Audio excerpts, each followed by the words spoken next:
bi ñu am mbégte ànd ceeg maire Médina moo ñëw dolleeku ci plateau bi wutu fi Martine Bamba Fall ñu ngi lay nuyu.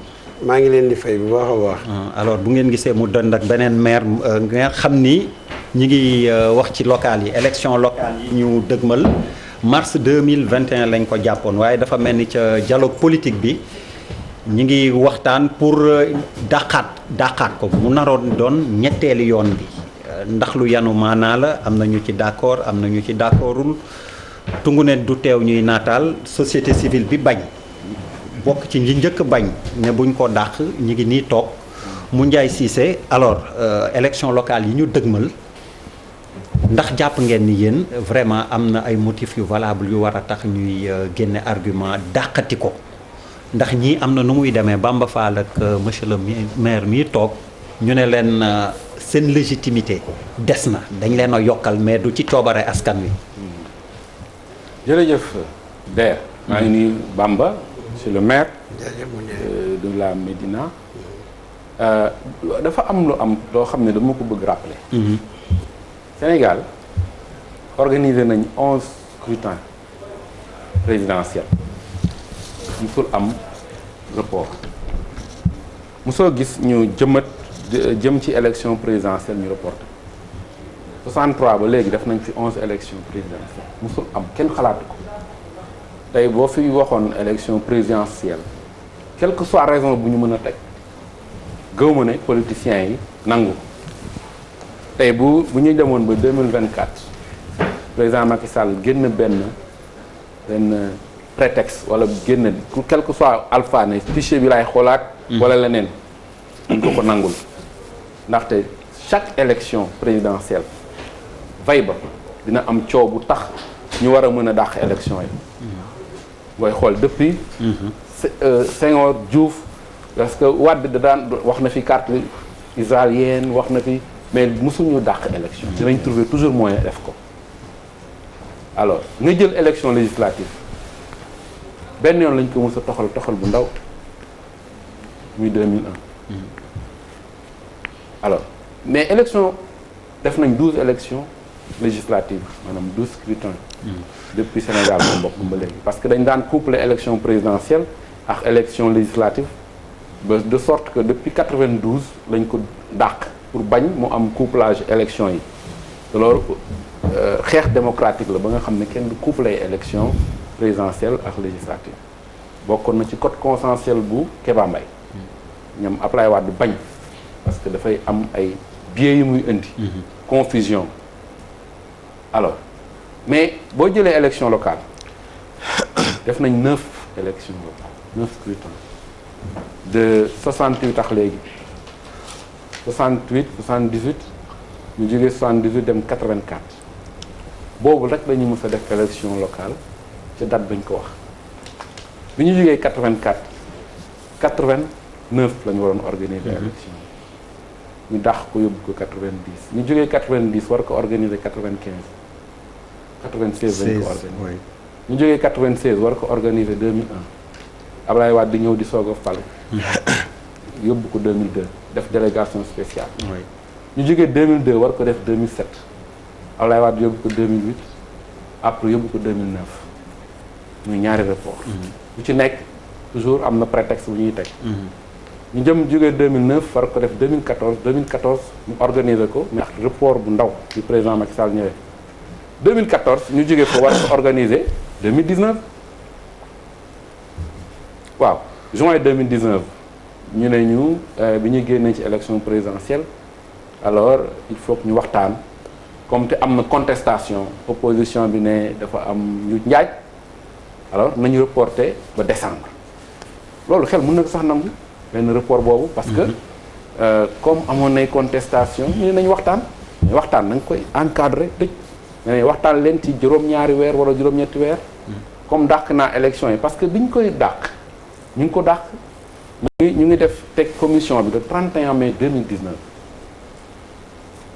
donc bu ñu dàqee ne décembre on avait 6 mois pour war ci mën a waxtaan mais ba décembre 2019 7 mois à la limite 7 mois bu fekkoon ne commission politique bi jël nañu mbir mi au sérieux jiital lu jëm ci affaire fichier beex yooyu mais si 7 mois yaa xëytu war nañ ci mën a waxtaan organiser élection yi décembre alors mais commission bi bu ñuy waxtaan bu ñu waree valider benn PV procès verbal maanaam bu ñu waxtaanee tey suba ñu war ko valider dañuy jël 2 heures de temps pour valider benn PV jël suñu temps alors def 75 réunions laa la wax pour di waxtaanee affaire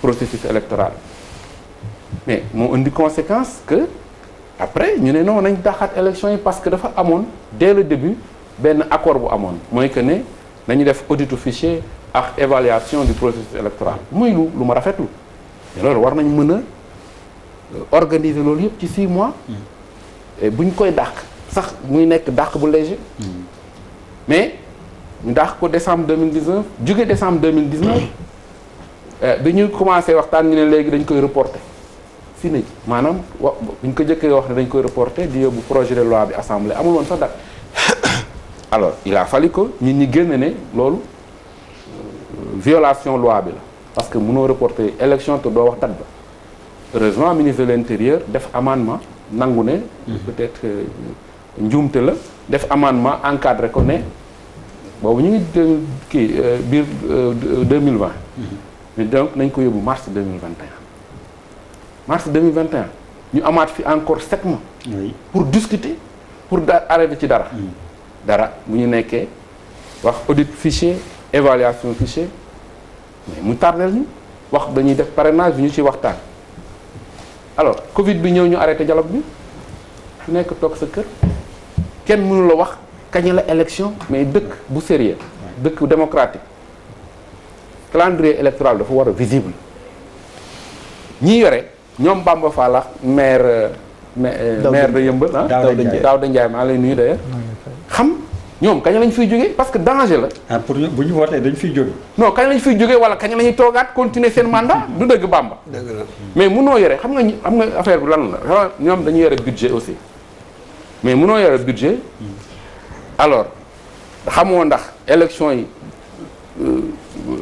date bii la wala date bi amul benn planification booy def. parce que xamoo ndax di nga toog doo toog. alors munoo yore aussi. lu mel ni élection di def li ñuy wax pilotage à vue xam nga pilotage à vue baaxul ci dara waxuma élection rek de mais looy gis ci àdduna même directeur des programmes bi warul def pilotage à vue naan suba bon nañu def bi émission ginnaaw suba loo gis ci àdduna dafa laaj programmation ñi nga xam ne tey ay citoyen lañ bëgg a nekk candidat préparé wu xam kañ la élection mais tey amul ku la mën a wax élection yi kañ la loolu lañ ne du dëgg du yoon alors ban prétexte la ñuy indi ne moo tax ñu war a dàqaat élection yi parce que dañu ne audit du fichier ak évaluation processus électoral bi dafay jël temps mais le 12 août passé bi ñu toogee ñetti weer defuñu dialogue politique bi président Macky Sall dafa bind lettre président Famara Ibrahima Sagna ne ko dama bëgg nga jox ma rapport spécial commission dialogue politique bi laa jóg commission nationale bi de daal di jël proroger dialogue national bi encore de 3 mois ne ko parce que dama bëgg respecter calendrier électoral si une semaine ñu réunir dialogue politique bi jox ko rapport ça veut dire que buñ ci jugoon ci ni mu waree si 7 mois yi waroon nañ mën a tëj dialogue bi waaw le 12 août la bind Famara Ibrahima Sagna bind général Niang woote dialogue politique bi ci semaine ñu yokk rythme bi dañ daan def mardi jeudi ñu def réunion def 2 heures 3 heures après dem mais jour boobu bi ñuy président Macky Sall bindee chaque jour dialogue politique bi réunir génne rapport jox président Macky Sall alors léegi ci discussion yi ñu ne nañu supprimer parrainage bi xam nga ci local yi parce que parrainage bi buñ ko bàyyi woon ci local yi mën naa ne day impossible ñu def les élections ci année 2021 parce que parrainage bi rek processus bi dina jël 85 jours presque 3 mois mais ci dialogue bi nee nañ di mise parrainage bi ci local yi muy lu ma rafetlu d'ailleurs mais je me disais que donc war nañu mën a aller ci élection yi parce que prétexte bi war a mën a tax ñu reporter élection daf ko war a nekk lu ko jar ba pare report warul nekk une règle dafa war a nekk une exception mën nañu reporter benn yoon nga comprendre mais lii moo tax mais reporter benn yoon ñu ne déet nga reporter 2 fois ñu ne déet nga war a reporter 3e fois xam nga danger bi lan lañ nar a jël élection yi dem 2022 te dafay coïncider bu boobaa ak élection législative yi. législative oui.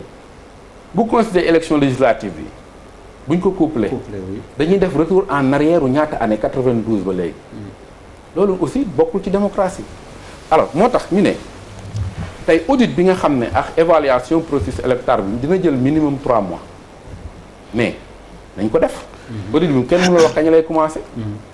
amul kenn ku la mën a wax suba audit bi commencé wala évaluation bi commencé amul ñu ngi ci processus bi encore. ak kan moo koy def. ak ku koy def xam nañ ne rek na ay experts indépendants ñoo ko war def mais ça veut dire que donc bu ñu toppee ne audit bi la ñuy xaar ak évaluation bi mais élection yi mën na sax dépasser 2022. li ñu war a def mooy à mon avis que audit bi ak évaluation bi nañ ko def comme ni ko opposition bi demandé conclusion yi nañ ko appliquer ci législative yi en 2022 te bu mu tere ñu def élection locale yi oui.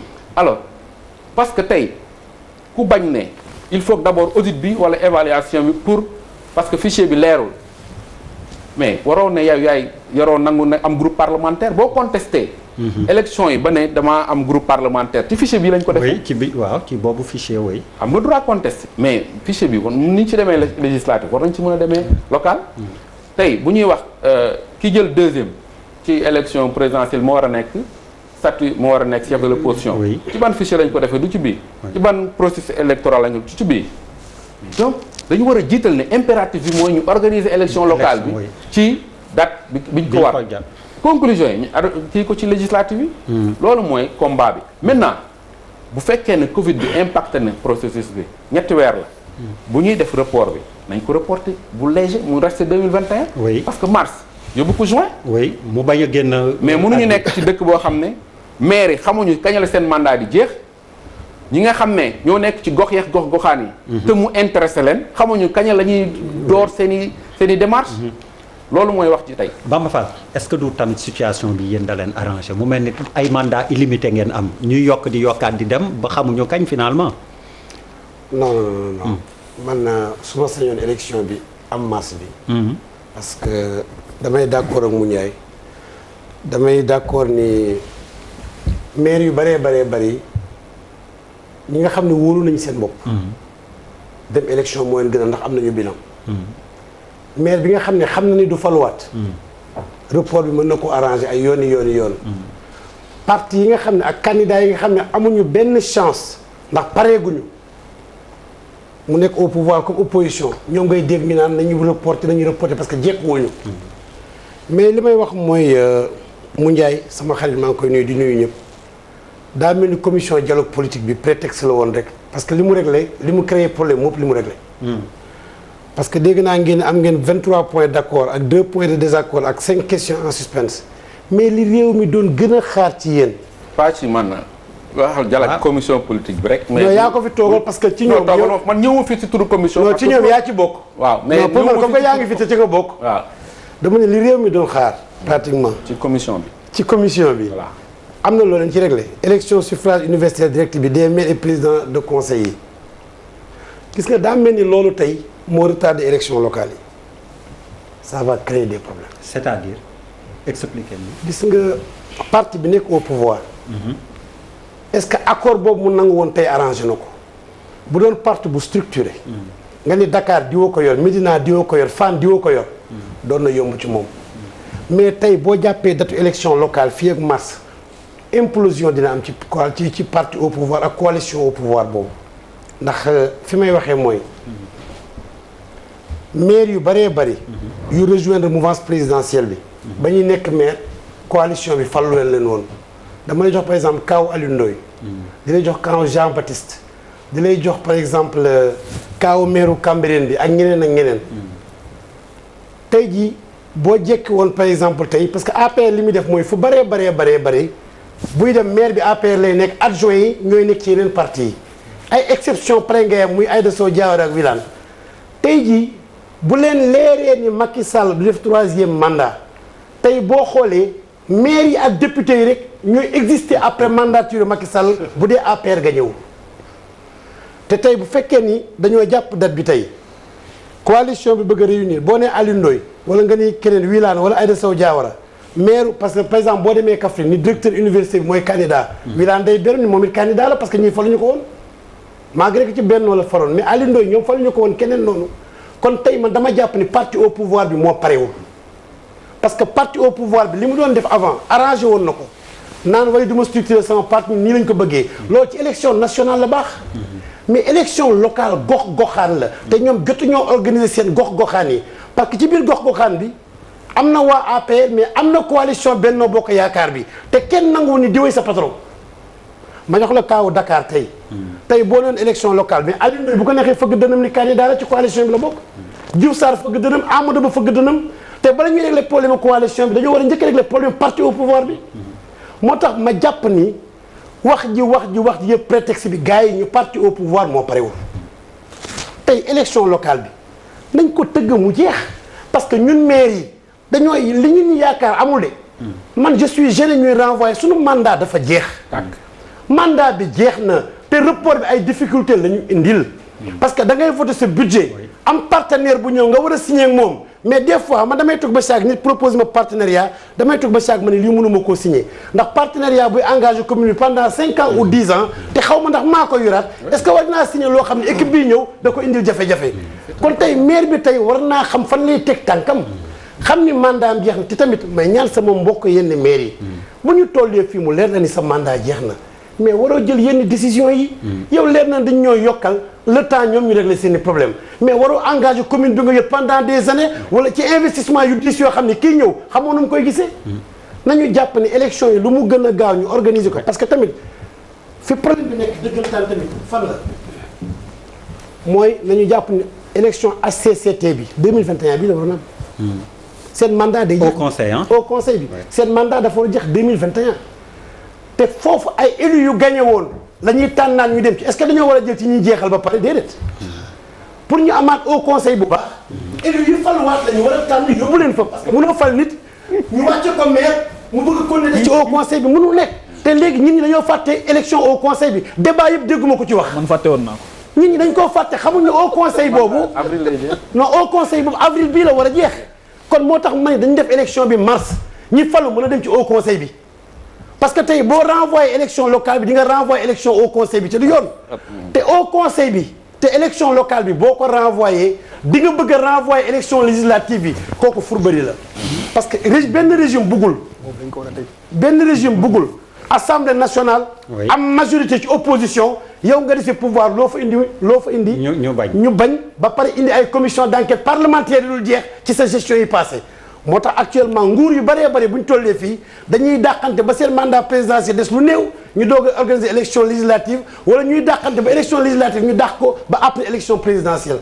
mais mu njaay man je pense que beneen bi tamit li nga xam ne moom laa ciy wax mooy li sénégalais yi doon xaar muy cumul des mandats li tax ma tiit ci dëggantaan bi majorité bi bañee ni chef de parti bi day des nekk chef de l'état day des nekk chef de parti man je comprends plus parce que man. fekkee naa lu bari ci politique Macky Sall bi muy ñëw di bokk ci assises yi fi dama fekk réunion yu bëree bëri yoo xam ne def nañ ko yi hôtel Njàmbur yi feneen yu bëri yi kër Dansokho yu bëri fekk nañu fi te loolu yaakaar naa question bu ñu réglé woon loolu lu yàgg daan ko xeex jamonoy Ablaye Wade man li ma nawee Abdou Diouf mooy ba ko opposition proposé def ni buñ ci dindi virgule mais tey moom Macky Sall d'accord na ko jamono jooju ba doon ci xeex kon tey daa mel ni kon ba ñu nekk opposition la ñu doon bañ te bi ñu nekk au pouvoir la ñu nangu tey par exemple arrêté Ousmane Ngom bi mais Macky Sall xeex na ko ba tey mais tey arrêté Ousmane Ngom bi pouvoir baa ngi koy bañ te pourtant ñoo ko doon xeex beneen bi tamit bulletin unique bi mais li yombal élection bi dañ ko bañ pourquoi ñu bëgg a bañ bulletin unique bi mais bulletin unique bi buñ ko defee yombal na élection parce que li may bañ a dégg mooy ku jiñ élection yi Covid bi terewu ñoo lekk terewu ñoo naan te tournée Macky Sall bii Fatick la fa dajee ëpp na meeting. kon bu ko kenn jiñ Covid bi ndax élection locale du élection présidentielle balaa une heure par benn ñëw di voté te ran la nit ñi dajaloowuñu kon élection mën naa am campagne électorale mën nañu seet nuñ ko encadré ba du indi problème ndax la ma gis Macky Sall def moo raw te fi nga mënee man nangu màggal am gàmmu am mën nga fa nangu élection am fa kon bu ko kenn jiñ Covid bi daa ñëw ñu bëgg ko jiñ lépp beneen bi tamit mu njaay parrainage bi.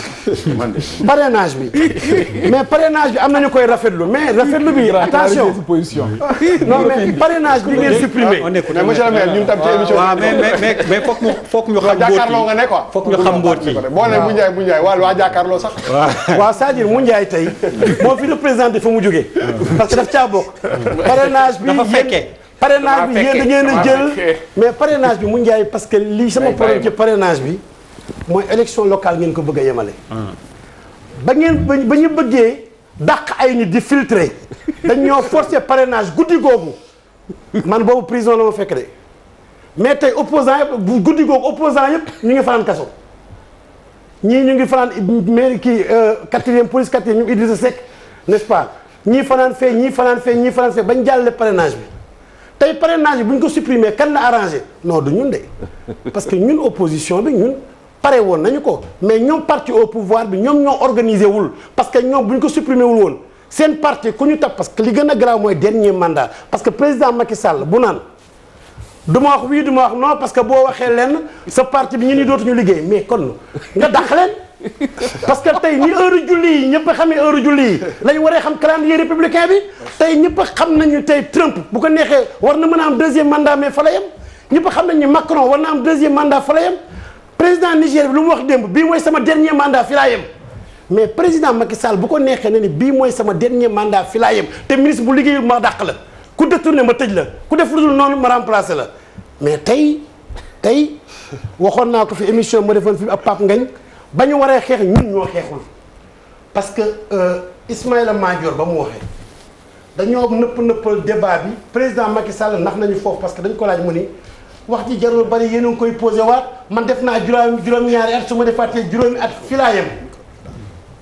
ah waaw voilà juste voilà ñu defal sa micro bi xam naa ni ngay wax moo am doole. non kii woo ko dama bëgg kii der juste une seconde rek. oui le temps ñu defaral ko micro bi. waaw Bamba. defe naa da nga am loo xam ne comprendre dama la ne xam nga dialogue bi daf ni mu composé woo gis nga société civile ñeenti participants la ci am coalition bu nekk 20 participants la am société civile donc nekk fa pour mën a influencer les décisions loo gis ci dialogue bi rek dafa fekk mu nekk accord entre majorité ak opposition surtout ñun bu fekkoon ne dañuy cautionner lépp luy passé ci dialogue bi du ma fi toog tey di wax nous sommes contre reportu élection yi encore et encore benn ñaareel bi mooy je suis parfaitement en phase avec toi loolu laay mës a wax que ne dëkk mënoo ci nekk te calendrier électoral bi bloqué illisible non c'est pour dire que rek ne bul ma c'est-à-dire que si bu ñuy def réunion commission bi bu ñu ci paree ku nekk da nga am sa posture indépendamment di ko défendre la preuve dama lay jox benn je termine avec ça la preuve Sonko est représenté dans le dialogue politique pas dialogue national il est dans le dialogue politique représenté par Adjuma Sow mais il n'est pas d'accord avec le report et une partie de l'opposition est d'accord avec le report. dama ni report bi ku ci d'accordul la ngaa pareegul. wala ku ci d'accordul ku ne da nga nekk opposition boo xam ne ca kër ga la nga bokk. da ngay fi teewal gars yi fii mais fee nga bokk nit da ngay ñeme li ngay wax. daf ci ñun opposition bi genn wàll gépp dañuy nuyoo ji wala ñu émarger ji. ah bon tey loolu moo indi problème bi opposition maquillée la ñu am diluée la ñu am waaw ñi ñemee dëgg bëreetul ñiy xeex moo tax chef de l'opposition bu leen ñu ci fontoo soxlawu ñu chef de l'opposition statut de l'opposition point la ñu soxla chef de l'opposition dañ ko réglé ci présidentielle bële parce que Macky Sall bi muy gagné élection yi nekkul woon chef de l'opposition boobu ñu ko ëpp doole la fekkoon muy Tanor rek Moustapha Niasse ak Idrissa Seck donc nekk chef de l'opposition taxul nga ëpp la ñu chance ci dara fii ku nekk da ngaa opposé yow ba doon li nga doon soxlawu ñu chef de l'opposition statut bi rek la ñu soxla leneen nañu dàq ko ba beneen bi man li may wax mooy parrainage bi kan la arrangé ñëpp a ngi cëpp naan c'est bien non c'est bien bu dee dañu ko supprimer pour toutes les élections pourquoi ñu taamu ci élection bi kese parce que bii moo leen nar indi problème bii bu amul responsable bu ne ci coalition bi laa wax xëy na parti bi mën nga ni ku ma toppal ma dàq la mais coalition bi am na ñoo xam ne kenn moomu leen Alioune Ndoye wala Jean Baptiste Mbaye kenn da nga ko soo ko investir mu créer listam loo ko mënal moo tax foofu parrainage bi ma dindi ko mën na leen kii parce que bu boobaa élection locale bi au niveau national au niveau local lañ koy réglé sous-préfet yi ñoo ko nar réglé te amuñu moyen de contrôle yi moo tax ñu dindi ko fourberie rek la ñan la arrangé ma ni financement parti politique yi foo leen ci toll kenn déggu ci dara n'est-ce pas autorisé kan moo yor élection yi kan moo yor charge élection yi onel ngeen di créé waat wala seeni wala lan kenn xamul ba naga ni kon daa mel ni yéen seen commission bi dañu ko créé loon rek pour le temps ñu dugal ñu ci frigo pour bu jamono neexee ñu ubbi ko dàq élection yi. alors monsieur le maire bu ma la déggee sa collègue bi li mu wax nee na yéen report bi yéen la arrangé ak combine yu bëri yoo xam ne da ngeen ko dugal ci local yi. report élection yi arrangé wul kenn. waxul loolu de gëmul loolu. loolu la gëm moom mais report élection yi arrangé wu ma man nii. arrangé wul keneen. te loolu aussi dama bëgg ñu xam ne report élection yi nekkul une demande de la coalition. bi ma bokk man. mosuloo dégg kenn ku bokk ci ñun génn ne nañ ñu reporter élection yi loolu ku parewul moo koy def. te bu dee ñoom dañoo pare ñun ñoo leen gën a pare il faut ñu xam benn affaire. ñu tëgg ko bu yeex ñu bëri. ba ñu bëree fa ngeen jógee yëpp defet ngeen fa jëlee. de Dakar da ngeen fee daanoo feneen yéen àll bi ngeen def commune rurale yi ngeen def commune rek ngeen mën a gagné. mais dëkk yu mag yi. damaa bëgg ñu def ko un débat. waaw boo xamante ne dina la may nga wax. ay ba ngay wax lépp li nga wax yëpp ànduma ci. te dagguma la benn yoon dama lay toog di déglu parce que xam naa dinaa am temps de parole. te dinaa la wax loo mën a dégg. ayca bismillah. il faut ñu xam benn affaire président Macky Sall dafa gagné ay élections depuis 2012 ba tey kenn gagné wu ko. si au conseil. dama ne depuis 2012 ba tey gagné wuñ ko ci benn élection. Dakar gagné nañ ko te ñoom ñoo ko xam nañ loolu. Dakar gagné nañ ko. bu fekkente ne dafa gagné ñaari élection ci benn ci année 2012. muy présidentielle di législative. ñu ñëw élection 2014 mu gagné ñëw référendum gagné. yeneen élection yu stop yëpp mu gagné ba fii ba pare terewul gagné présidentielle 2019 ñoo ne leen kaa leen ñu waxtaan. non yow wax nga dëgg sax bëgguma la woon toog mais dama lay fàttali gagné ngeen fi élection boo xam ni 4 heures du matin ngeen joxe résultat yi. xam nga mi ngi wax 4 heures du matin xam nga mi ngi wax résultat 4 heures du matin. moo tax comme du ñu daan. soo leen gagné ñu ut lay. ut teg wax ji du topp di wax enchaîné di da ngay waxal ñun ñi lu ñuy dégg. ginnaaw bu mu leen gagné ci élection yëpp mënoon na. ak une majorité confortable à l'Assemblée nationale mu gouverner continuer mais ñu ngi comme ñu ngi laam-laamee naan daanuwuñ ko fi ak te ku mu mas ñoom ñu daan ne da leen a yëkkati ba ci kaw teg ci suuf mu leer mu ne leen lan ngeen bëgg ñu ne dañoo war a waxtaan ñu dialoguer indi dialogue teg points yi ñuy wax 22 points yu ñuy d'accord ci dialogue bi engagé wul ki d'accord ak ki d'accordul ñoom ñëpp la engagé parce que ci discussion lañ nekk c'est l'avis de la majorité c'est l'avis du plus grand nombre amul kii moo wax waaw ci biir amul kii ma wax déet loolu amatu ci dialogue bi dañoo toog di waxtaan ña ca ëpp la ëpp bu wolof ne ñëpp du la totalité c'est la majorité mooy ñi ëpp kon ñi ëpp ñoo d'accord nañ ci ñaar fukki point yii ak ñaar waaye am na luñ d'accordul ca lañ d'accordul nag bokk na ci audit ak évaluation wu fichier électoral c'est une demande boo xamante ne ñoom opposition bi ñoom ñëpp ñoo ko demandé ñoom ñoo ne li ñu leen gagné 2019 leerul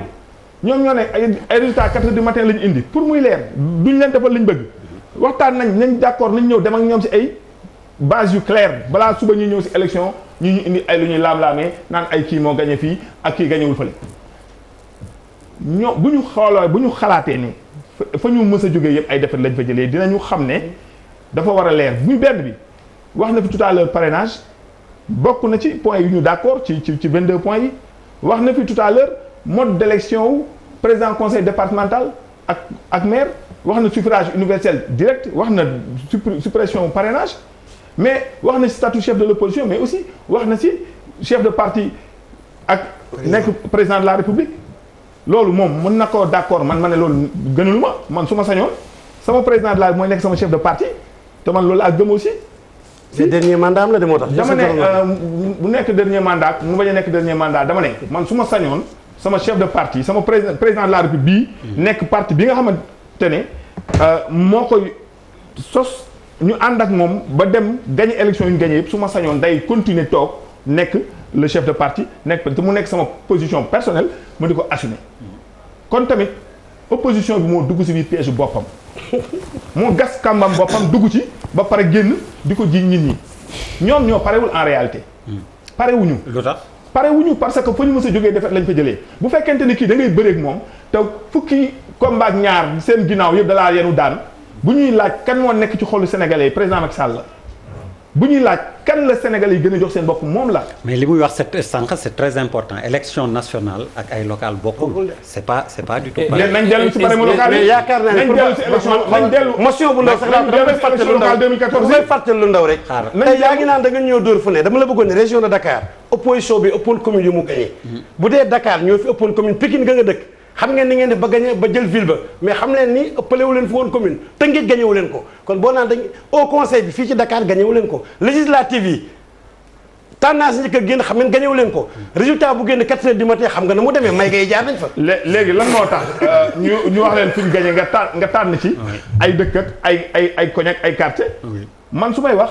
moi je parle de la généralité man lépp laa wax. mais carrément boo jëlee benn commune boo xam ne ay village la woon mu leen la ni foofu amul électorat. gis nga maire yooyu communauté rurale yi non. gis nga maire yooyu mais yooyu ñoom non dama la. genn wàll gi tey ñu ngi ci ginnaaw président de la république. ah ku ko deful dee.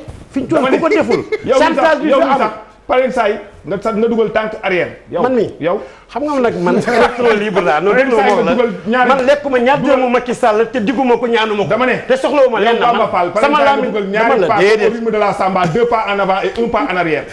kon pecc mi neex na kon pecc mi neex mu neex waaw.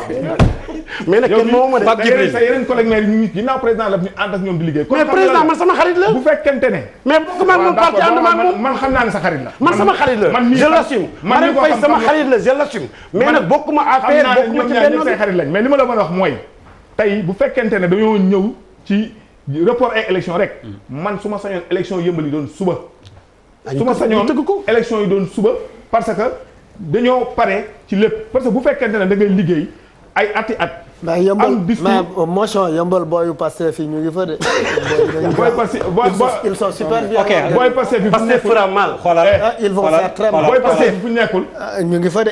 booy Pastef fan lañ nekkul. ñu ngi yëmbal de. waaye Pastef moom dina bu yëmbal dafa garaaw bu yëmbal bi. alors mais Sonko daal liggéey ñun élection locale 2000 dañ ko gagné.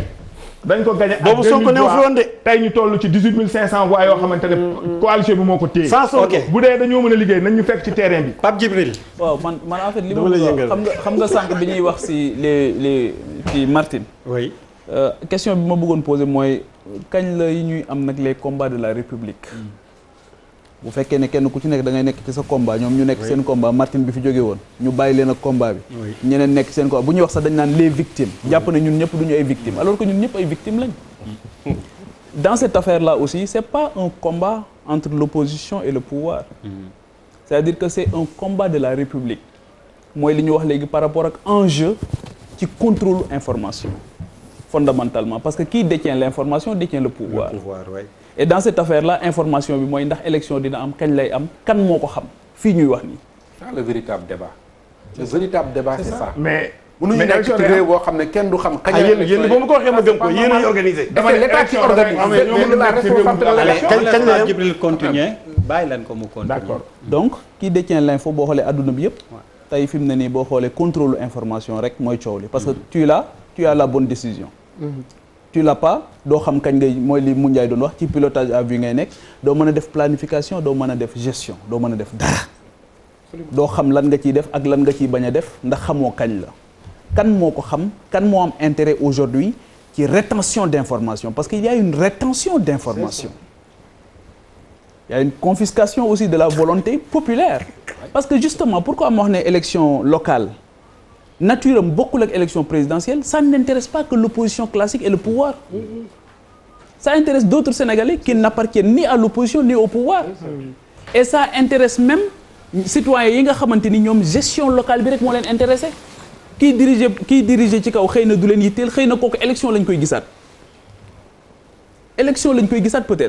peut-être que ñi ci am ay maire fantôme yëpp aussi am nañ une occasion rêvée am maire boo xamante ni nag léegi moo ngi ci gox bi et justement moo tax changement yi ñu ci war a indi nii mu nekk ay changement qualitatif yoo xamante ni dina permettre au moins ñu am une valeur ajoutée par rapport ak suñu gestion des collectivités territoriales parce que encore une fois boobu ba tey ñun ñi nga xamante ni yëpp dañuy dugg ci biir réew mi di ko wër xam nañ ne suñu décentralisation dafa des lu bare dafa des lu bare lii nag élection locale loolu moo tax ñu war ci def contenu bu am solo mais encore une fois ça doit pas être laissé au pouvoir et à l'opposition ñu ciy nekk di ci wax jamono bu nekk donc pour man bu njëkk bi enjeu bi mooy information bi parce que dans la conquête du pouvoir da nga soxla information pour mën a projeter wu.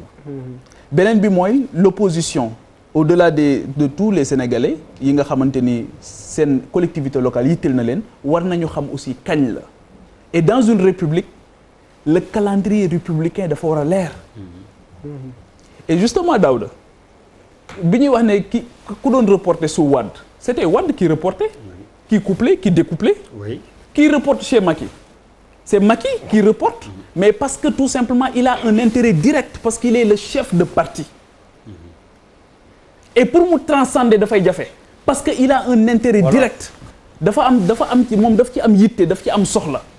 bu fekkoon ne tey ji xëy na daf ko délégué.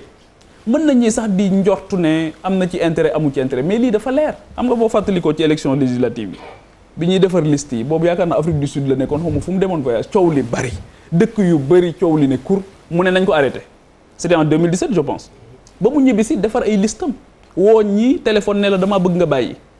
jàppale kii kilifa gu am kàddu la si këram. mën naa continuer ah waaw xam nga sama papa Daouda lu tudd moom laa lay xoole yaa ngi dégg donc daal di ne bàyyil diw bàyyil donc finalement au-delà du fait que mu am benn kii bu métti bi dafay mel ni nit ñi dootuñu day am une rupture d'égalité par rapport ak moom ñi nga xamante ni en réalité ce sont ses concurrents directs mais nuruwu ko parce qu'il est président de la République alors que justement il a aussi une occasion rêvée véritablement d'aller dans la transcendance te loolu lañ koy laaj ci affaire bi mu yëkkati ko bu baax bàyyi ñi nga xamante ni ñooy jogante au niveau local parce que maire xulo amoon nañ problème boobu ci Abdoulaye Wade mooy élection locale ñu gis son implication dans les élections takkandeer buy campagne voilà ñu ne takkandeer bi la ñu def defuñu ko moom donc su Macky aussi bokkoon na ci li nga xamante ni daf ko fustigeoon parce que encore une fois ñoo ngi dem ci local mais 22 mars 2009 aussi c'était intéressant le président Macky Sall boobu ci opposition la nekk dem di wuti collectivité locale yi gis nañu combat yi mu amoon à l'époque fustiger même l'implication de Wade à l'époque fustiger l'implication du fils du président de la République ak yu bari et aujourd'hui est-ce qu'on va revivre la même situation avec Mansour Faye est-ce qu'on va revivre la même situation avec lui les combats d'hier malheureusement sont les combats d'aujourd'hui et malheureusement encore une fois c'est le peuple qui va trinquer. bu reporter wala. c'est-à-dire non c'est grave. dañuy voté ji wala dañuy jëlaat affaire bi. non suñu dëkk yi man xam non sérieusement non c'est pénible quoi. oui c'est pénible. parce que. pénible. en fait ñun éternellement dañu war a à chaque fois ñuy tripoter ay affaires quoi. c'est-à-dire que amul dara lu ñu définir ci suñu dëkk yi lu stable amul même ci biir par exemple boo jëlee pouvoir nga jël ci biir opposition bi par exemple ñi nekk ci opposition bi xam nañ ñenn ñi nga xam ni report bi arrangé na leen mais duñ ñemee sax wax seen tur c'est-à-dire que les gens ne sont pas honnêtes l'un envers l'autre xaw ma ndax comprendre mën nañu bokk ñun ñaan ñëw opposition si tu n'es pas d'accord ni may fustiger pouvoir noonu lay fustiger ku nekk ci opposition bi il faut que monsieur le maire Bamba Fall il faut ngeen mën a jàkkaarloog seen yéen ñëpp amul opposition amul kii di waxante dëgg tey yàlla tax c'est-à-dire que dëkk boo xam ne def nañu élection daaw ñu jël je n'ai rien contre ñoom Famara Ibrahima Sagna suñu ay maam lañu ay mag lañu et tout ça tout tourne autour de ñooñu ñaat 2 heures de temps wala 3 heures de temps yu ñu di pour une nation pour un pays buy aspirer à l'émergence man daf may jaaxal quoi c'est-à-dire que lépp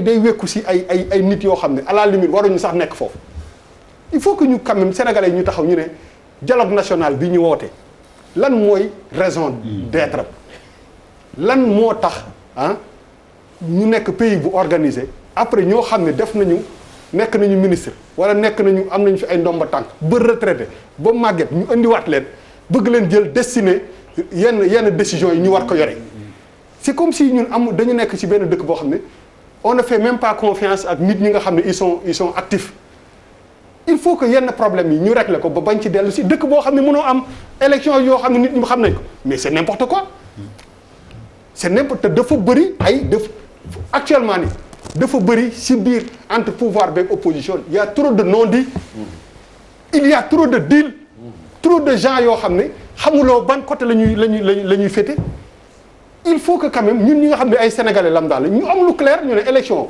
période bi lay am mais dafa war a am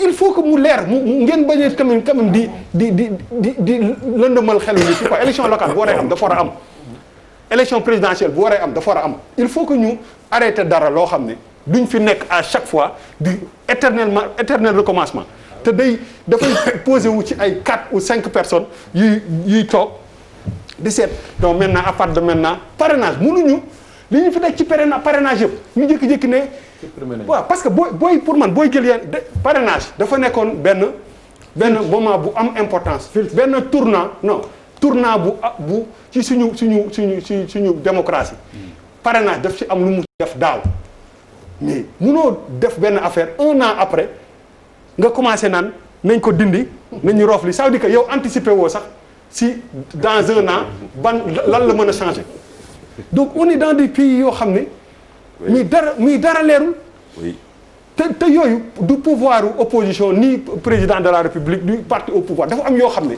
dañ ko war a régler définitivement franchement parce que xam nga la day créer ay brèches ay nit 4 ou 5 personnes ñuy toog di décider avenir u ëllëg c'est des choses à régler donc ñun ñi nga xam ne bu ñu toogee di gis politiciens yi ñuy waxante seen biir bi mais tu as peur c'est-à-dire que il faut société civile bi li mu war a aussi imposer gars yi il faut ñu imposer leen ko ñu leer man je ne suis même pas moi je ne suis même pas d'accord si yenn implication wu société civile yi si yenn dialogue yeeg affaire yi parce que tout simplement daf leen di def si benn des fois situation boo xam ne du ñuy mën a am cette indépendance par exemple boo seetee maire Bamba Fall mi ngi attaqué Moundiaye parce que tout simplement il fait partie de même lu mu ci mënti jouer c'est-à-dire que c'est comme si moom moo na c'est interlocuteur donc si Moundiaye était libre par rapport ak implication bi dafay gën a mën nekk à l'aise sax pour trancher xam nga mu juste quoi donc il faut quand même li ngeen di wax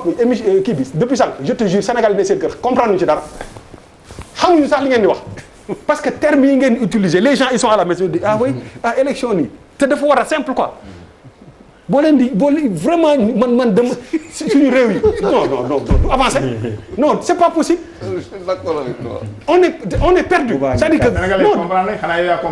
non c'est ñi comme nous sommes deux à ne pas xanaa yow yaa comprendre. waaw peut-être waaw mais malheureusement xam nga la mooy sa problème bu ma génnee ci biti gënuma fee muus de waaye je suis loin d'être Sénégalais bi gën a bett ci Sénégalais yi donc ñu lay war a ni déglu ma rek dama lay tontu samay semblable il faut nga déglu ma ñi mel ni man ñoo ëpp ñooy Sénégal d'accord donc dama la bëgg a wax que ni benn instant c'est-à-dire que c'est deux politiciens ñuy wax mais ñun li ñu intéressé c'est pas ça li ñu intéressé mooy que kañ la ñuy am benn réew boo xam ne dañu naan élection tel de kii mandat telle chose lii telle chose ñu réglé ko définitivement comme ni ñu ko réglé ci yeneen dëkk yi. alors est-ce que du Malal may ma laajaale la ci est-ce que du Macky Sall foofu tamit dafa mel ni mbot mi mu leen tëgg réussir na ko. non xam nga en fait. en instaurant un dialogue boo xam ni finalement. comme on se demande pourquoi. xam nga politique aussi rapport de force la ay naxante la. en 2018 li ñuy waxtaane tey au niveau de la commission politique liñ fay waxtaane ci wàllu audit bi et cetera ci wàllu xawma évaluation des élections loolu ça avait fait l'objet d'un boycott de la part de l'opposition. Donc c'est l'opposition qui se dédie en revenant à un dialogue, en reposant effectivement en li Macky li tey li opposition. C'est l'opposition. Oui ba tey quoi. li ma bëgg opposition boobu ñoom Sonko ñoom ñii néew ñu fi woon. loolu jamonoy dans Soxla ak Senghor ak yooyu boycott bi muy wax. yéen daal c'est pas cette opposition. Senghor ban. non dans Soxla woon la tombé ak ñoom Tanor ak yooyu. Oui. mais opposition bi. Oui mais opposition bi moom dem élection rek. Oui mais dama ne ci situation bi am ni l'opposition est consentante par rapport ak li am. Une parce partie. que oui mais pour man opposition bu fippoo ci benn point bu mu d'accordul dañ koy dégg bu baax a baax. mu jaral ko sax boycotter dialogue na man waxtaan bi du ma ci bokk.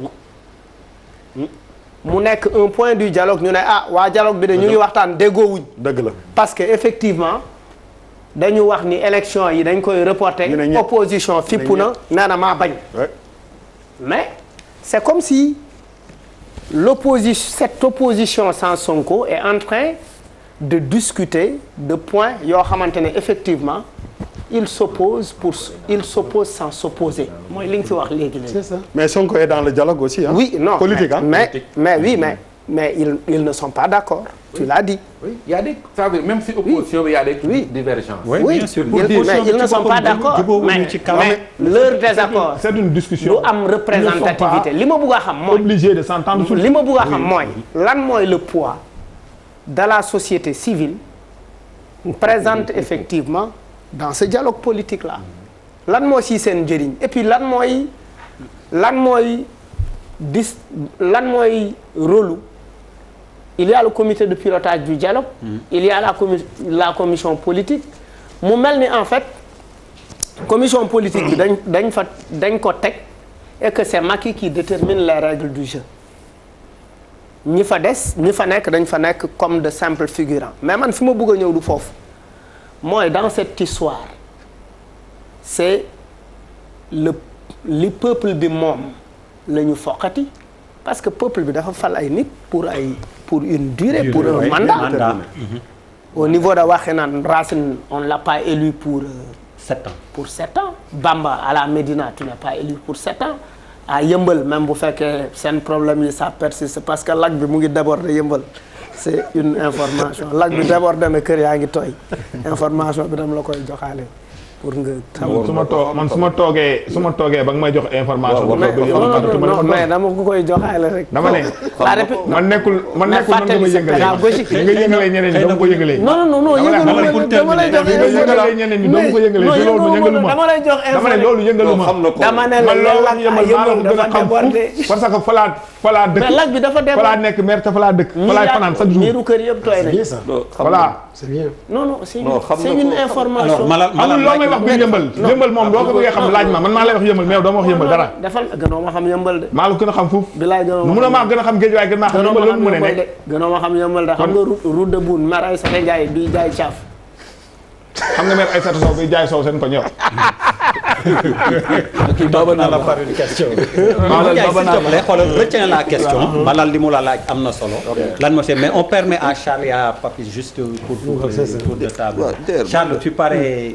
non je suis man xam nga comme buubu rek quoi xam nga nag man je suis un nulard donc yéen xaw ma ci dara.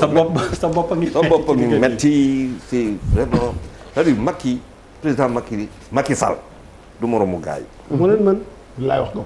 da leen duma quoi. c'est-à-dire non il est très fort. waaw mais Charles doguma la mais maire Bamba Fall boo nee président Macky Sall morom gars yi moo leen non parce que loolu laa gis parce que opposition boo xam ne kaay wax la gis nga dëgg da nga koy ñeme Macky Sall non attendez boo ma doo ma interpellé ma noppi ñu changé samay wax dama ne li may wax dafa leer Macky Sall fexe na ba kenn xamul bii mooy deuxième bii mooy troisième kenn wax ci Macky Sall créé na fi ay commission dialogue ba xamatoo datu élection kañ la te opposition bi genn wàll gépp dafa mel ni opposition te dañu opposition ñëpp a ngi ni mais loolooy dëgg Macky mën na politique grand bamba Macky grand bamba grand bu ay ga nag non grand ñu naxee nii nag non ça dama ni la Macky déroule sans tromper ni tambour Macky mu ngi déroule lu ko neex non monsieur le maire li Macky Sall am Abdoulaye Wade am ko na Macky ngi déroule li mu bëgg yëpp te lépp ngi réussir monsieur le maire parce que c'est parce qu'il est à l'écoute du peuple. non waxee ma ko boobu de politiquement li mu bëgg la non monsieur le maire il a son opposition il a son pouvoir dafa am détail bu am importance bu ñu war a jël. waaw mais Daara ñun dañu ko doon. dañoo boycotté élection non boo d'accord tamit li ma la wax laa gëm Macky a son pouvoir et son opposition. Bamba ñu déclone tey. élection législative 2007 yi dañ ko boycotté opposition bi ëpp da kaa boycotté. ñi wax ne dañoo wax ne PDS dafa demoon ak opposition choisie. am na ñu demoon mais ñi gënoon mag ci opposition bi nanguñu woon dem. pouvoir kaddu askan mi nekk ci mbedd mi. mu jur les événements du 23 juin. Sénégalais yi wàcc ci mbedd mi parce que jàpp nañ ne amatuñu woon ku leen représenter à l'Assemblée nationale ñuy waxal seen bopp. lan moo ko waraloon ci ginnaaw parce que dañ doon fustiger un fichier électoral dañ doon wax ne fichier bii. Abdoulaye Wade gagné duñ ci dem élection moom mu ñëw. Macky Sall ñëw jël élection gagné élection 2019 yi. non mais moom war a dem à l'écoute du peuple war a dem à l'écoute du peuple confisquer ta parole. dem ne leen qui laisse faire. dem ne leen kaay leen ñu dialoguer kaay leen ñu dialoguer dialogue bi nag am pouvoir am société civile ñu discuter su fekkente ne dialogue boobu moom mooy su fekkente ne loolu moom mooy Macky Sall dafa aay dafa déroulé dafa takk seen ay loxo pour que ñu avancer mooy dafa leen a déglu dafa leen a delloo lu ñu moom dafa indi Sénégal non kon kii nee na dóor la du leneen. c'est-à-dire gars yi dañuy football nawetaan Macky Sall di football première ligue. maa la ko wax de. niveau yi bokkut dégg li may wax nii. niveau yi bokkut. saa waay daa ñëw.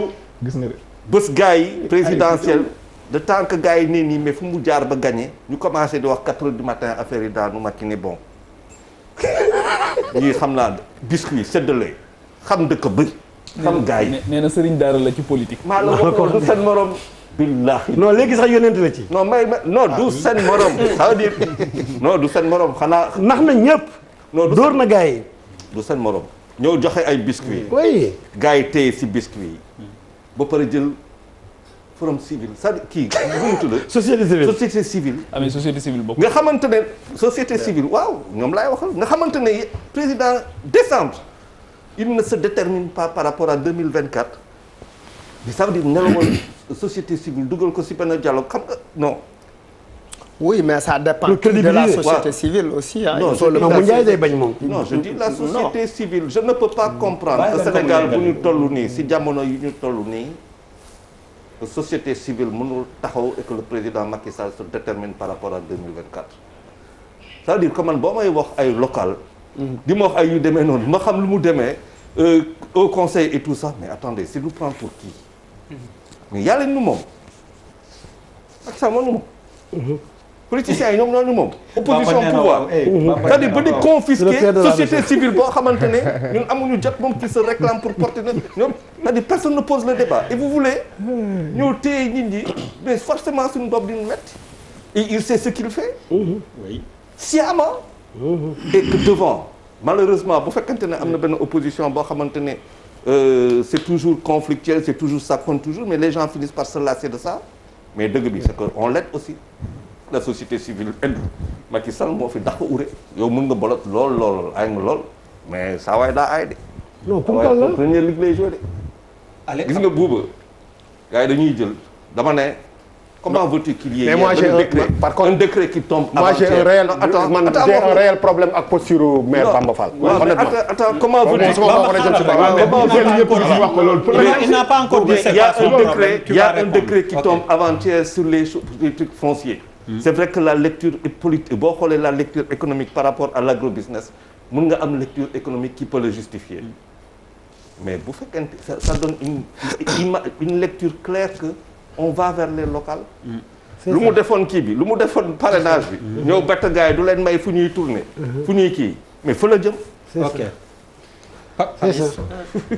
waaw mais en fait rapidement comme spécialiste politique yaa ngi fi les maires. damay wax benn tuuti rek. pour dire que ne xam nga sànq suñu invité bi. ñu ngi wax ne président dafay voyager. ma ne man xaar j'en profite pour jëw président bi quoi dama bëgg jëw Macky Sall. bon il a voyagé bi c'est pas vérifié de bon. non il serait là. j'en fais le prétexte pour dire que dama ko bëgg a jëw. waaw dama ko bëgg a jëw pour dire que mais tout ce qui se passe là li xew li yëpp mais c'est lui moom moo ko bëgg. tout c'est si pourquoi débattre sur loo xamante ne. vraiment y a même pas de question.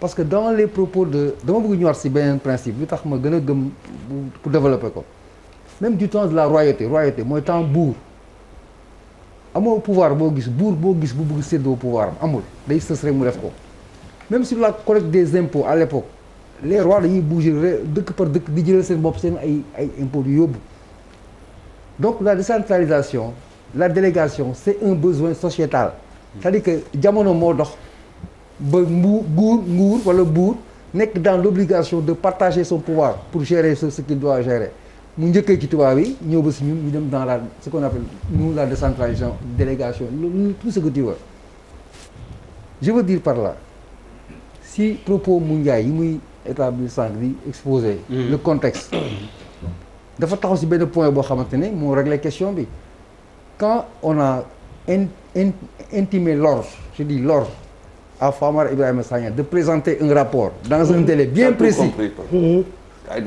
Ce rapport a été déposé sur la table du président. Parce qu'il le voulait. Tout court, li ci des yëpp ça l'intéresse pas. bu ko intéressé dina ko taxawal. C'est tellement vrai que man damay ñëwaat un peu sur li ñu njëkkoon a wax fii mais dialogue la ñuy dialoguer. dëgg yàlla. non mais c'est que je reviens encore moo tax ma ne parfois quand le débat s'engage du ma bëgg di wax parce que dañuy répété wu. et man je veux être constant man je dis toujours sama position foofu laay bëgg ci taxaw quoi mais waxoon naa leen ko au début dialogue de lan non dites-le-moi s'il vous plaît lan. qui y a intérêt. lan. mais loolu waaw loolu kay ñun ñëpp a ko waxoon lu ñuy dialogue. gis nga fii ba ginnaaw suba noonu lay demee fii ba ginnaaw waxtu suba noonu lay demee parce que du am réponse déjà le fondement n'est pas assis n'est pas établi donc le déroulement day anachronique day contradictoire du am sens il est très fort le président c'est vrai il est très fort politiquement tombé si ñoo xamante ne dañoo prenable.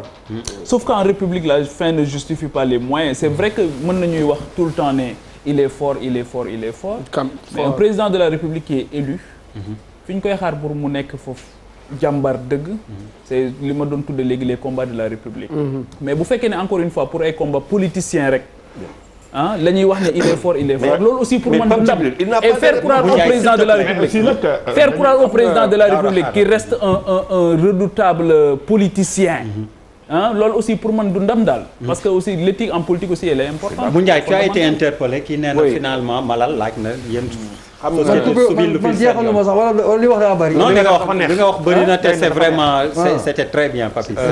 d'ailleurs dafa am ñetti mbir rek yu ma bëgg il est minuit je dois passer à autre chose. yoo xam ne laay wax rek pare ci xam nga dañoo am Sénégal benn pratique boo xamante ne dafa am mooy chaque fois que ñu def élection depuis Diouf bu ñu paree day am genre évaluation pour xool lu ci baax ak lu ci bon depuis Diouf looloo indi code consensuel lu 92 bu Kéba Mbaye xam nga avant 92 bu dialogue amul woon dialogue politique laa wax xam nga boobu amuñu woon isoloir boobu dañ daan nit ñi dañ daan ñëw doon am isoloir wote amul woon boobu kii encre indélébile dañ daan bourrer urne yi du dëgg donc ci dialogue moo si la ñoom Abdoulaye Wade xeexee ba am ay acquis donc dialogue ci réew bonul na fekk mu nekk dialogue boo xam ne dañuy dafay sincère ba pare ñu jiital askanu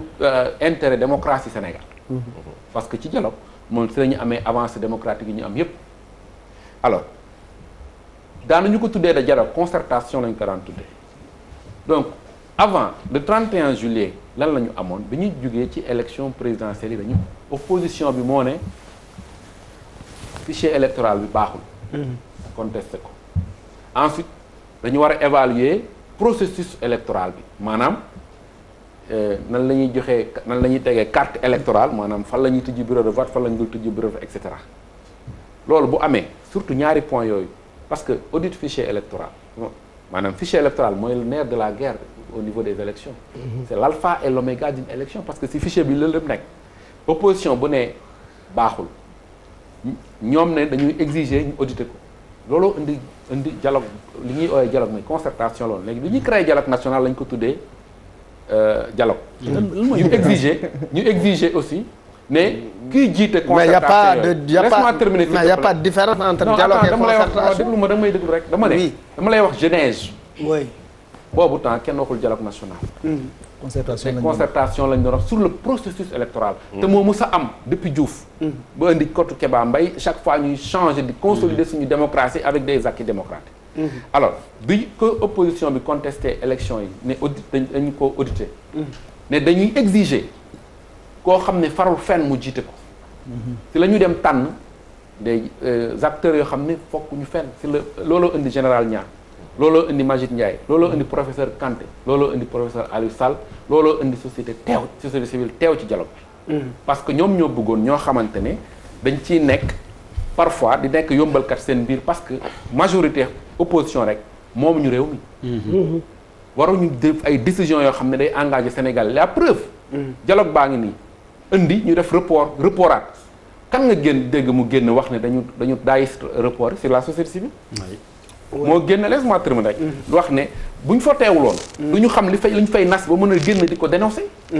bi ñu nee dañu koy reporter premier report bu Séné ji ñun ñoo génne société civile ne du yoon ñu def amendement def ko ba mars 2021 est-ce que dañu war a bàyyi ñun acteurs politiques rek ñuy décider suñu place. Mais pourquoi vous... C'est pas normal, laisse-moi terminer. Attends, sur 2024, pourquoi vous ne vous prononcez sur pas? 2024, moi, c'est tout ce qui m'intéresse. Laisse-moi terminer pour un. Sur 2024. C'est une question importante. Sur 2024. Sénégalais, il faut savoir. Sur 2024, amul Sénégalais bu ci prononcé wul. Sur 2024. Je crois que c'est même en 2000 Ablaye Wade bi muy waxee ne day présenté Wade. dañu dem dóor Ablaye Wade. da nga gis société civile fi nekk dem dóor Ablaye lan la def ne d'accord duñ ci ànd gis nga tey. pour d'accord président Macky Sall présenté waat en 2024 gisoo ko on le dénonce que daf ci war a prononcé wu dañuy dem fekk président Macky Sall door ko mais président Macky Sall moo la gën a xam ne amul benn Sénégalais boo xam ne en tout cas àndula nekkul ci partem koo xam ne féetewul fenn di d'accord ñuy devaat muy présenté waat candidature am pourquoi parce que en 2016 président Macky Sall daf ñu jaay référendum parce que gis nga texte constitution loo ko bind président bu ko bëgg a changer ko Guinée mais seen texte clair na mais boo defee Côte d'Ivoire seen texte clair nga defee boo defee nouvelle constitution jàpp ne c'est de la rétroactivité bokkul mais luñ ci mun def loolu dénoncé ko tey jii ñun la ñuy jàpp affaire mandat lenn dong la président Macky Sall 2016 moo wër Sénégal mu ne débat bi du woon ci nombre de mandat bi parce que nombre de mandat bi c'était réglé par Wade. C'est ça. mais mandat ñaar la dootu fi amati. président Macky Sall bi mu koy dugal bi muy laalaat constitution bi article 27 c'était pas pour régler problème mu nombre de mandat xam nga pour lan la woon pour def ko mu nekk quinquennat ba pare def ci li ñuy wax clause d'éternité maanaam kenn dootu ko laalati te déglu nga président Macky Sall mu wax loolu ba tey donc tey lu mu ñu mënti wax parce que tey noo def. moo am ay juristes yoo xam ne mun nañ taxaw ne am na droit débat boobu kon am na droit amul droit ay juristes sax mën leen fay ay constitutionnalistes ñu ne am na droit ba fii ba 2024 dina am toujours ay juristes la naan am na droit problème bi du problème mu texte dafa weesu texte problème bi lan la d'abord problème mu li mu engagement bi mu jëlax Sénégalais yi la. et loolu waxuma la société civile c'est l'affaire des citoyens tous les citoyens en Afrique waxuma sax Sénégal. en Afrique. citoyen tey jii ku mënoon dem Guinée ku mënoon dem Côte d'Ivoire da nga war a taxaw wax ne plus jamais de 2 mandats plus de 2 mandats parce que ça doit être une affaire de toute la jeunesse africaine et donc je crois que le message est clair que ne pas de 3e mandat pour le président Macky Sall. merci Moundiaye alors Bouba sànq yow da nga ni démarche Bamba dafa am loo xam ni d'accord ci dinaa ñëw. non bëgguma de indi polémique. mais je termine pour dire que ñun suñu position mooy élection locale yi dañ ko war a organiser warul am benn prétexte bu war a mën a tax ñu dàqaat ko.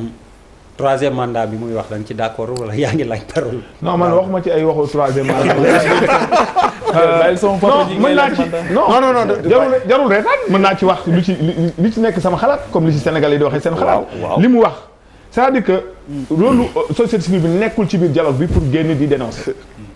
dañoo war a nekk ci biir dialogue bi pour wax seen xalaat. défendre ko koy def.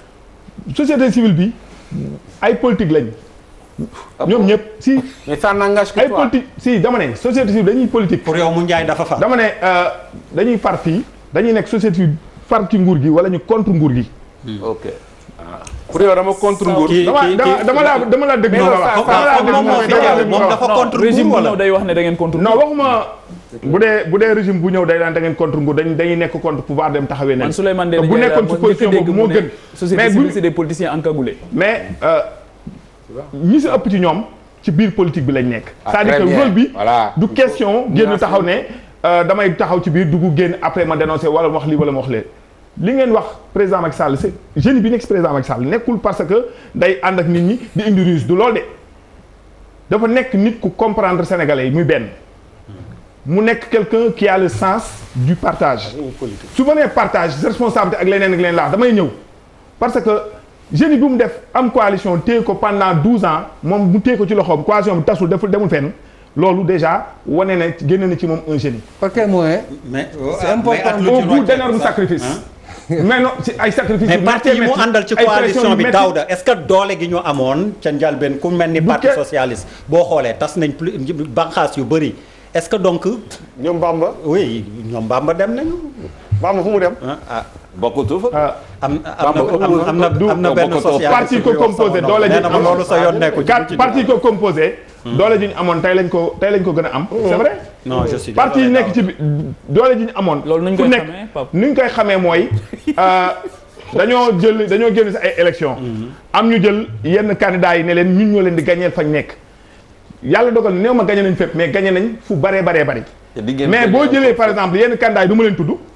leader yu mag yañ yaakaaroon fañ nekk dañ leen faa gañe pour wan leen ne leen fii nekku leen fii c'est-à-dire que boo nekkee ak nit ci alliance su situation boobu nga ko mën yóbbu élection gañeel ko fi nga nekk jox ko Macky Sall allié yu ñu àndal ñu ngi koy gañeel fi ñu nekk loolu laa jàppee ne fi ñu nekk ñu ngi fa kon bu ñu jël ay report élection di ko boole si ay mandat di ko indi ci wiiri wax leneen c'est-à-dire que dama ne dafa gañe ay élection waroon na toog gouverner ak ñi mu àndaloon gagné gouverner ak sa majorité confortable à l'Assemblée nationale terewul mu ne kaa leen ñu waxtaan kaa leen ñu pencoo réew mi dañ koy pencoo moo gën ñu koy pàccoo kaa leen ñu pencoo waxtaanee lan mooy jafe-jafe réew mi. finalement à quoi jafe-jafe réew mi mooy comme dinaa am du ma la dagg su ma wax aussi nga bàyyi ma rek ma yeggale jafe-jafe réew mi mooy fichier électoral am lu ñu ciy laam-laamee nañ ko waxtaanee su fekkee ne dañ ko war a dañuy ñëw wax nañ élection. mais waxtaan day am délai juin lañ waroon def jógee juin ñëw premier décembre jógee Daouda ñun bañ ñu waxtaan Daouda délai la ñu bëgg am na délai bi am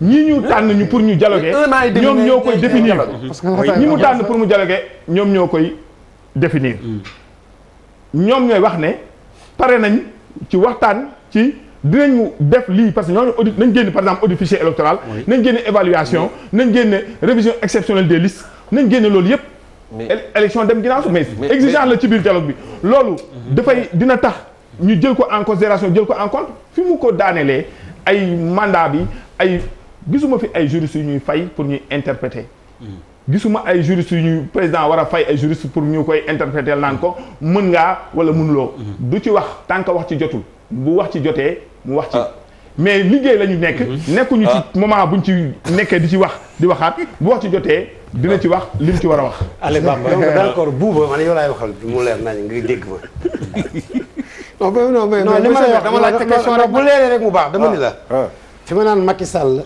punkal la boo xoolee addi ci gannaaw ak fi ñu jaar tey boo xoolee candidat yi nga xam ne avant parrainage bi ñoo fi taxawoon nekk candidat présidentiel nga gis genn wàll gépp tey ñu ci gannaaw nga xooleen taxawu Dakar ñu tas genn wàll gépp maire yëpp yu ci bàyyi dem rejoindre ko ci gannaawam tey Macky Sall lu mu bëgg coow lay bari ñetti fan lu mu def léegi ñun ñi wàccatuñ ci mbedd bi sax marché bi gisatoo nit léegi ñun ñi ci réseau yi la ñuy toog di bind ba dee tey boo doon nommé chef de l'opposition man tey ay Guy Marius Sagna laa koy nommé wala Y'en a marre ba keneen mais du ci politiciens yi nekk fii tey Macky Sall li mu bëgg yëpp mu ngi koy déroulé ñun ñi ci mbedd mi la ñuy toog coow mu jeex tàkk te da koy jig assemblée nationale gi nga tënk nañ ko mooy loolu conseil économique et social au conseil nee nañ ñoom duñu décider dara ñoom dañuy xalaat yóbbul ko mu dem kon ñoom décidé wuñ dara dialogue bi tey Macky Sall bu ko neexoon tey bu yeewoo suba ne élection bi gannaaw suba la nit mënu ci dara toll nañ fi élection présidentielle jot législative jot ñu ne bulletin de vote yu bari yi mu def avis conseil constitutionnel dellu si ni léegi tànnatu na bulletin yu bari juróom ngeen di tànn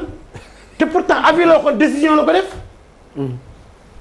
toll nañ fi yeneen jamono aussi mu demandé yeneen avis conseil constitutionnel appliqué ko bi muy réduire mandat am lu mu ñu wax moo wax fu nekk 5 ans la tourné ba saag ni laaj naa conseil constitutionnel nee na mënuma koo laal 7 ans laay toog ñi ni dañoo coow bàyyi waat moo tax ma ne punkalo lu mu dugg da ciy génn parce que amatul opposition tey ñi daan défendre tey Karim Wade genn wàll ga rejoindre nañ Macky Sall défendre tuñ ko tey ñi daan défendre Khalifa Sall genn wàll ga rejoindre nañ ko tey diine tarixa yu bëree bëri jël na fa yenn kàngam ànd ak ñoom ci yu bëri moo tax ma ni da ngay sentir ni ancien ministre de l'intérieur la woon parce que tey li ma naqari Bamba est-ce que yow ci nga bokk ci ñi rejoindre ñi ngi koy wax de dama ni la ci télé laa ne parce que ci télé laa ne nee na nit ki lu yu sundu naan loo ko contre nangul ko jàmm mais non bon dañ koy wax lu bëri rek mais koy wax man ngeen daal dama ni la der man la interpellé non monsieur le maire non man ce discours bii nga def nii wax fa dëgg yàlla ñun duñ ko jëndee noonu parce que oui li nga reconnaître bëri na mais bu yàggee ah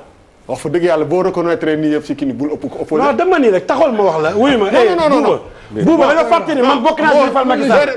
non Buuba man bokk naa ci li fal Macky Sall. il faut nga déglu. non bi ñuy compte Abdoulaye Wade. bi ñu fi jëlee Abdoulaye Wade ñun bokk nañ ci li fal Macky Sall mais dama ni la tey jii. malal ki ma mujjee àndal ci politique Khalifa Sall la tudd. boo nangulee nit nii li yëpp. ah mieux vaut nga dem ànd ak moom. ah non ànd maa non parce que c'est pas un opposant que j'entends. non Mamadou dëgg laa la wax. ah non mais li ma la wax yëpp dëgg la mënoo ci dindi dara. jëlal say bagage nga dem. kon demal foofu xanaa dafa bëggoon mu nekk mën naa tontu sama bopp. dama lay laaj Buuba li ma la wax man Buuba li ma la wax mën naa tontu sama bopp. c'est-à-dire li may bañ mooy ngeen bëgg nit ki li ngeen bëgg def seen xalam. déedéet xam nga lan laa bëgg xam ko Buuba man bokkuma APR bokkuma Benno Bokk Yaakaar leer na sa bopp. non dama ci télé laa toog mais non mais monsieur le maire ñun tam non li nga bëgg ma wax ko du ma ko wax. déedéet waxuma man li ma bëgg ngay dégg. dama la bëgg a wax ne mais man tam mun naa bañ a d'accord. mais boo d'accord parce que li may wax non xam nga Buuba xam nga maa bëgg a xam c'est-à-dire li ma la wax moom may ma mais di ngeen ma may ma tënk seen bopp dañ koy tontu mais Buuba li ma la mën a wax mënoo cee teggi virgule li ma la limal yëpp dañoo taw ñaari fan te mujj naa jàll li ma la wax dama ni la xoolal da ngeen di woote marche non dégg nga woote nañ fi ay ñaata yoon marche léegi gisatoo sax nit nga daan woote marche léegi mais baal ma xam nga daaw de mi nekk yow même waa APR yi sa bopp nee na la yow da ngay dem 2 pas ci kanam dem ñoom si sa bopp di ngay xoolee bët non dafa nag ñoom seen bopp bët boobu lañ lay xoolee yow Buuba yow yaa ko fi wax dafa nag mais Buuba tam yow yaa ko ne même yow da ngay def tango da ngay def 2 pas mais Buuba ma laaj lu tax yow tam luñ tiré si kaw waa ji rek yow non mais loolu la yow tax luñ tiré ci kaw Macky Sall man maa nopp ñu dagg yow xam nga li ma la wax moi ce que je ne comprends pas non déglu ma man non ce que je ne comprends pas il faut que bàyyi ñu wax man li ma comprendrewul mooy je peux bien être d'accord que tu sois reconnaissant par rapport ak li Macky Sall mën mais tout à l'heure yaa ngi wax ni on ne s'oppose pas mais ta manière de parler de Macky Sall c'est-à-dire amul benn rigueur. mooy jëli ma mooy grand jëli ma c'est-à-dire dafa mel ni da ngay. da nga mel ni man du ma yënde fii dama la ñi fi jënd xam nañ leen bu ma taxaw wax ñi fi jënd ak ñi fi jox xaalis xam naa leen waaw dama la man lekk ma ñaar dërëmu Macky Sall soxlawu may postam man transhumé wu ma tey transhumé wu ma je reste socialiste à vie non sama wax dafa leer man parti socialiste laa dellu je reste un socialiste à vie mais may ko mu wax ànduma ak Macky Sall ci parti ànduma ak moom ci coalition il peut lui reconnaître des qualités mais nag léegi ngeen bëgg may saaga nit man duma xaj bundu kër mais ku def lu baax ñu def lu baax non li ngeen bëgg moo ko wax Macky Sall dama ne li mu bëggoon déroulé na ko man li may fustiger mooy où sont les opposants non mais lay fustiger mais très bien c'est-à-dire où sont les opposants on peut également dire où est Bamba oui avec cette force avec cette vivacité avec Bamba très tonique Bamba qui s'oppose mais loolu la ñu xam ci yow mais loolu chaque fois bu jotee wan naa leen déedéet non tey tollu ñu ci Bamba déedéet duma xaju bundu këru kenn ana Bamba duma xaju bundu këru kenn mais Buuba ana nga yow la nga daan wax waxatoo ko léegi yow la nga fi daan wax fii waxatoo ko léegi yow da ngay saale nii rek léegi loolu la gars yi wax moo tax ma lay interpeller dama ne ana Bamba Fall dama ne la Buuba li may wax nëbbu ma ko dama ni leen Macky Sall dama leen wax ma déglu yéen da ngeen nangootul déglu ñu ngay déglu bu baax Macky Sall réew mi ñu nekk mu ngi def lu ko neex te day jàll par force te opposition daan wax du jàll suñu bakkan lañ ciy teg tey man waxuma ñi nekk second plan li may wax mooy bi ñu naan parrainage bi ñu doon déposé pour parrainage moo tax ñu une vingtaine de candidats ana ñu tey genn wàll gi ana ñu ak Macky tey on a l'impression que c'est pas un opposant qui parle en fait. mais bu la neexee c'est un républicain qui parle c'est un citoyen sénégalais qui parle mais man li ma la wax su may opposé wu lan lay opposé wu lu ci débat lii lay opposé wu samay principe mu ngi ak man ba léegi parce que man du ma APR du ma Benno Bokk Yaakaar je suis socialiste à vie du ma mës a transhumé ci parti mais Macky Sall li ma la mën a wax mooy dëgg opposition bi tey li ñu doon séntu mooy Idrissa Seck génn li ñu doon séntu tey li Sonko koy def Khalifa Sall def ko parce que ñun ci gannaaw Khalifa Sall la ñu nekk. mais pourquoi Khalifa Sall pourquoi Barthélémy mu ngi koy def non pourquoi Khalifa Sall defu ko justement lu tax. mais il non man si ginnaaw nga toll. mais dama ni la non attendez déglu ma buuba li nga bëgg a wax buuba li nga bëgg laa dul waxal dama ni la li may xaar man candidat yi nga xam ne demoon nañ ci parrainage bi nekk opposant au Macky en première ligne ñooñu dañ leen di war di gis. waaw non non boo nee ci ginnaaw Khalifa Sall nga nekk te ne Khalifa Sall defu ko mais ma laaj la pourquoi defu ko te yow yaa ne ci ginnaaw. ah non nekkuma ci ginnaaw ku xam Youssou Ndour dañu xam Youssou Ndour xam Mbaye Gueye Faye. non hiérarchisé wuñu déedéet xam Khalifa je ne Sall suis pas son premier Bamba Fall. adjoint non je ne suis pas son premier adjoint ni le deuxième ni le troisième. Ouais, mais quand même il y a ça pose beaucoup problème, de choses que tu ne sais pas. Ouais. Parce que yow xamuloo pourquoi il n'est pas devant. kooku aussi y a un. non loolu du débat bi non ça c'est pas le débat. non on n'est pas d'accord débat bi non bu leen daw débat dama débat bi ñun dawuñu de. non yaa ngi daw débat bi ngeen may dégg débat bi mooy li ñuy xaar yéen buuba yi opposé to yow da nga naan opposé wu li opposé to ah non bu ko indi ci man je ne suis pas mais man li ma xam ne fële bul ma wax sama verbe changé wul sama verbe man changé wul non man li ma la leeral mooy man duma Macky Sall duma APR duma Benno Bokk Yaakaar mais socialiste la mais man nag duma xaju buntu këru kenn ba ku bëgg ma saagal la ma saagal leen bu waxtu wax jotee dinaa wax fa ma war a waxee bu waxtu jëf jotee danaa jëf fa ma war a jëfee mais waxtu wi ñi may xaar ñi opposé wu dëggantaan moo ñuy xëccoo chef de l'opposition. alors mais attends non mun nga ma may ma def. malal très rapidement. parce non moi que je veux dama bëgg il y a une question par rapport à la CEDEAO. non je veux juste qu'on fasse un flashback. ci dès le début de l'émission dès le début de l'émission début émission bi tu as attaqué da nga attaqué. yow ñoom ñaar loo ci indiwaat yow. yow yaa ngi ko attaqué. daaw da nga attaqué Bamba Fall. léegi maa ko attaqué léegi lu la neex ci maa ko attaqué nga koy indiwaat ci émission bi. waaye non mais yow war na ko indiwaat parce que yow li nga bëggoon insinué wu mooy boo defee 2 pas dugg man musuma dugg. musuma ñoom seen biir yow am naa jàmm ñoom li nga naan da ngay def 2 pas dugg. dama ni la wax na dëgg dama ni la li ngay insinué. oui ma tu as raison dama ko fàtte tontu tu as raison. man defuma benn 2 pas. dama am jàmm ak ñëpp rek. ban jàmm jëni la ban jàmm ñëpp. Macky Sall jëni la ñëpp ngeen amal jàmm yéen yow ak sa mag ñëpp ngeen amal jàmm ba nga xam ne nii voilà dama ne yéen ñaar ñëpp ngeen amal jàmm buuba yéen ñi ñëpp ngeen amal jàmm bëgg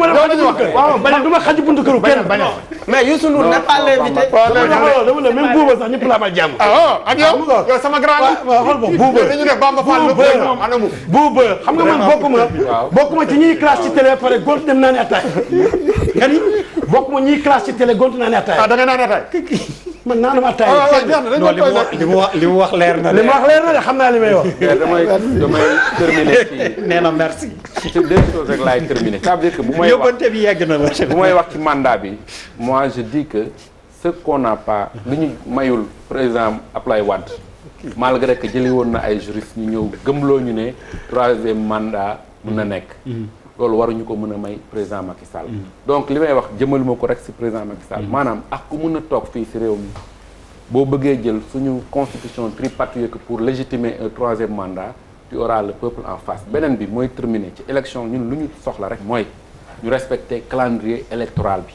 que ñu xam kañ lay élection di am mënuñu nekk ci réew question locale yi waaw bàyyi ma terminer Bamba mënuñu nekk ci réew boo xam ne kenn du xam kañ la ñuy def élection c'est ça juste notre combat maintenant opposition muy pouvoir waruñu def ay deal wala sur le dos des Sénégalais l'opposition bu fekkee dafa am ñu bëgg a dugg gouvernement yaa xayti nañ dugg ci gouvernement ñuy wax gouvernement élargi yow déjà le gouvernement élargi Bamba da ngay dugg wala mais ban xalaatuma ko man Médina mooy sama parti on a un gouvernement déjà élargi ñaata parti ñoo bokk ci gouvernement bi xanaa kay gouvernement de transhumance lañ bëgg a def société civile lay dugg société civile am place société civile du gouvernement wax nañ ko de société civile bu duggee gouvernement rek bokk société civile benn place société civile du gouvernement place opposition du gouvernement ku xës ba dugg ci gouvernement tu cesses d'être un opposant loolu mooy dëgg gi mais question bi vraiment d'accord ma ne place opposition du gouvernement d'accord ma ci. non du ma ko d'accord. non place opposition kay du gouvernement. di nga wax lu tax dinaa wax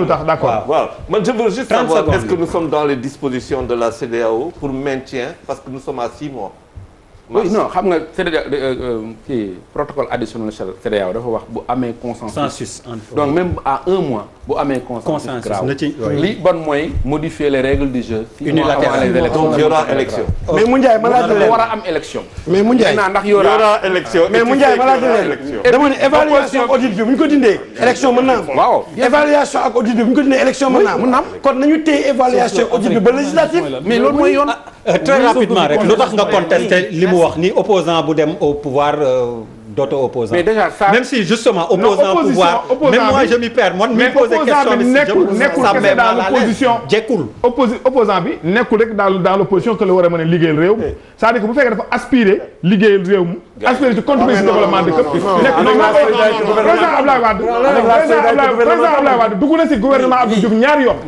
terewul ko nekk président de la République dama ne mais est-ce que comparaison yooyu Abdoulaye Wade dugg na ci gouvernement Abdou Diouf ñaari yoon terew ko bi wërsëgam ñëwee mu nekk président de la République nekkul booy opposé da nga war a taxaw di dóor xeer di sànni lu ñu def nga nekk nekk total du loolu su Bamba nekkee un opposant reconnaître Macky Sall ay qualité mais loolu réew mu baax noonu lay doxee on veut des noms vraiment tu es nul quoi li ngay wax ni yaa gën a nul ñëpp yow yaa gën a nul ñëpp yow yaa gën a nul Malal s'il te plaît mais oui l'opposition dama ne un opposant Malal waaw d'accord non Malal s'il te plaît non bàyyi naa man respecté naa Sénégalais justement loolu laa man dama nekk nit ko éduqué Malal dama respecté Sénégalais oui Malal c'est moi qui appelle oui ma c'est moi mais munoo nekk mais d'accord bàyyil masla non Malal ne t'énerve pas kii Malal ne t'énerve pas munu fi nekk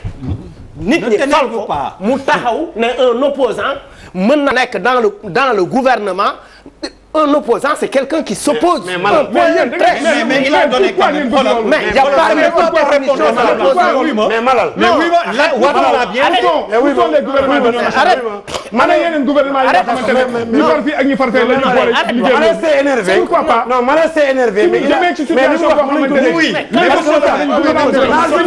oui tout ce que je te demande Malal a raison parce que Bamba may ma rek dans la solidarité gouvernementale mënoo nekk un opposant au pouvoir Bamba s'il te plaît dafa am lu ma bëgg il y a des exemples un peu partout dans le monde non c'est ça il y a des exemples un peu partout dans le monde dans des pays où ay opposants dañoo ñëw di jël ay postes de responsabilité gis na ko Sénégal gis na ko feneen su fekkente ne loolu mooy nul kon je crois que dina ko wax keneen ko dul man jéggal naa la parce que du ma yow voilà merci du ma sax devant des millions de Sénégalais di def ay écart de langage yoo xam ne